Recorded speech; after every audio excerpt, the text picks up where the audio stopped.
Keira Walsh to Barcelona is a done deal. In fact, the most expensive deal in women's football so far.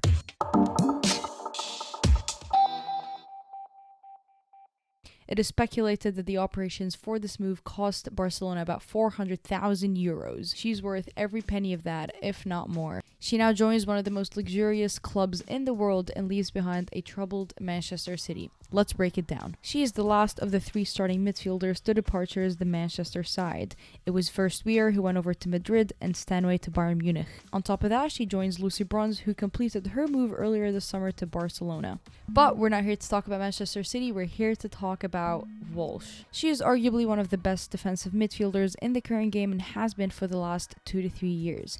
She is typically used as a pivot and is able to hold the midline of the pitch better than most. Despite being dominantly right-footed, Walsh is extremely clever with using both her feet, which allows her to have a high level of footwork as well as dribbling. This causes opponents a lot of trouble as well as a lot of broken ankles. She helps rotate with defenders and fullbacks whenever the team needs her to do so. She prefers to stay in the back when her team is taking a corner or any kind of set piece that is towards the other end of the pitch. But not only is she absolutely superb in the back, she is able to connect her forwards and attacking midfielders with perfectly timed passes. She can engage in physical battles if she needs to and is able to push forward if her team is playing a high press. She's very talented in moving the ball fast and quickly, but also is smart enough to know when to slow it down, send it backwards, and allow her teammates to reboot. Her professional club career has only ever actually been at Manchester City, which is not that crazy considering she's only 25. 3 years ago, before the start of the 2019-2020 season, she had actually put in a transfer request that saw Lyon and Atletico Madrid be interested. However, that was retreated after some convincing by her manager and agent at the time. Throughout the 211 club appearances, she has had 9 goals, a mountain of assists, as well as FA Cups, Continental Cups, and winning the WSL League title multiple times. On the international scene, she actually just got her 50th cap, which was literally 20 minutes before the announcement was made.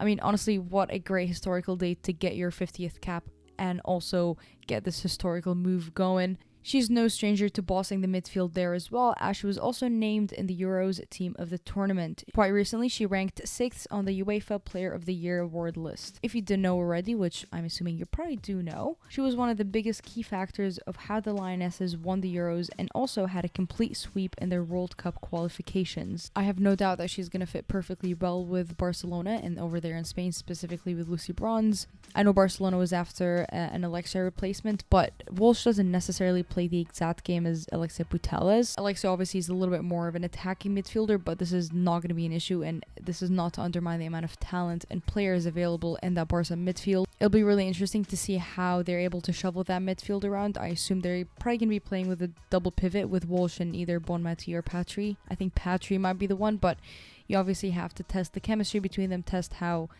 the 2 pivots work together. That's very, very important. Regardless of who she's playing alongside with, she can hustle after the ball, she can run and get it. You can also keep the ball and hold it tightly, which Barca love to keep the ball and have the ball, and so she's not going to have an issue adapting to that. The season hasn't even started and they have a long list of injuries, and so having a player like Walsh who can play a lot and do a lot in the midfield is going to be absolutely vital for them. I'm honestly so very happy to see this move for her. I think a player of her caliber needs to be in the Champions League and also should be challenging to win it. She deserves to be in an environment that promotes growth and really reaching to that full potential, and I think she was probably in an environment that was keeping her at a plateau. You're telling me we're gonna get to see Bonmati, Walsh, and Alexia in the midfield? Like, a girl can dream, honestly.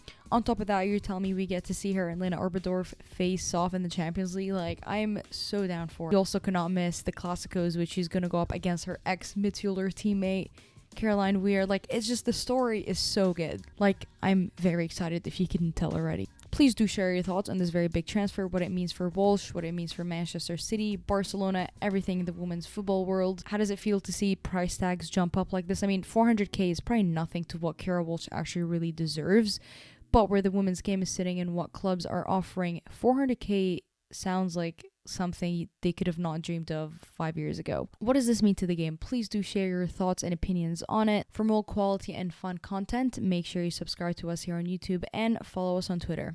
I will see you later.